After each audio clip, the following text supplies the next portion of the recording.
Gobe nake sa ran zan koma. Kin san ayyukan namu gaskiya suna da yawa. Wai aiki me kake haka ne? Wallahi kin san ina aiki ne a kamfanin mahaifina da ke Lagos. Gobe ma nake sa rai zan koma insha Allah. Gobe kuma? Insha Allah. Ha ba dai sauri ba? A karki da mu. Za mu dinga yin kuma insha Allah. Ha ba gobe kuma? Gobe dai sauri ba? A mai karki da mu. Za mu dinga insha Allah ba matsala.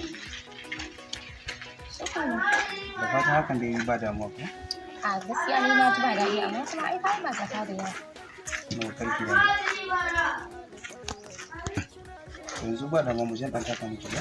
To ba damuwa.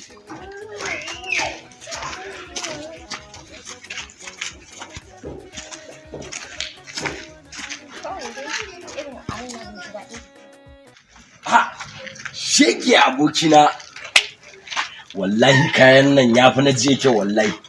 Wai ka san shi ne? Aboki. Wai ka san shi ne? Na san shi mana, wannan ai makarantar mu ɗaya da shi. Na san shi mana, abokina ne amma shi baya bara, yana da wata uwar ɗaki wadda yake mata faskare tana bashi abinci. Ayya!